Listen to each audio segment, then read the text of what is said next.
this is the Mad Alchemist, and I was thinking about how, along with communication, so on one hand, maybe some of us non-religious people should try and figure out how to better have a dialogue with religious people by talking their language of feelings and beliefs and emotions. But how do we get them to better be able to have a dialogue with us? And so much of Christian and Islam and these more fundamentalist religions come from a position of a god of the gaps. So what is unknown is done by God. So basically the short version of this is, if we can improve education, if we can help people be better educated by whatever means, then the gaps grow smaller.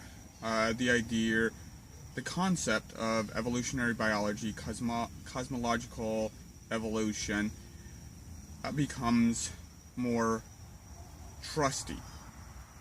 There's trust in that because they know why things are the way they are. Carbon, organic chemistry, inorganic chemistry,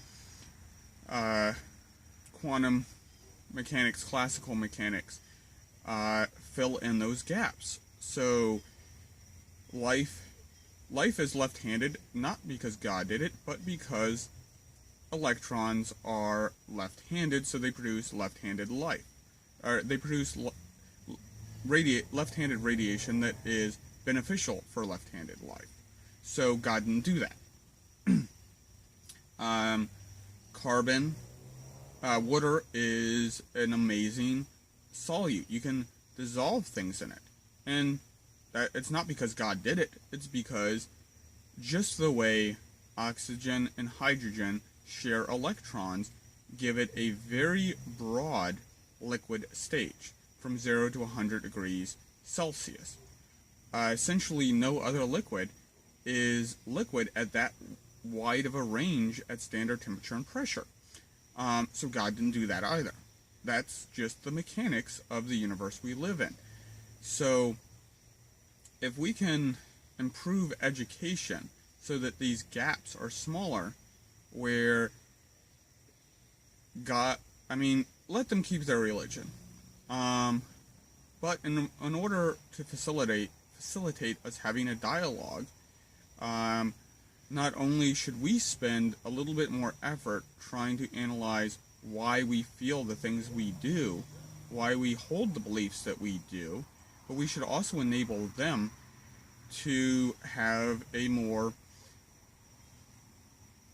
evidence-based discussion of the things are the way they are because carbon functions this way. Carbon functions this way because of the strong nuclear force, the weak nuclear force, the electromagnetic force, and gravity, which admittedly we don't really understand very well outside of human scales. I call them human scales because if you can throw it or if you can burn it in a campfire, it's a human scales. But when you exceed that, it exceeds our basic understanding. So to facilitate this kind of dialogue, not only should we look at our feelings, ideas, our beliefs, the things we feel things about, we should enable them to have conversations about things the way they are for empirical reason. And that way we can build bridges. And I think that's really what we need to do. I think, and in light of everything, on so many scales, we need to build bridges. We need to find the things that we have in common, and we have a lot of things in common. We're all pack animals. We're all storytellers. We're all pattern recognizers. Let's build on those things. Let's facilitate us having intelligent, beneficial, communicative discussions on anything and everything. And we need to diminish that gap. We both need to learn the other person's language. Okay, like it, love it, hate it, share it, subscribe.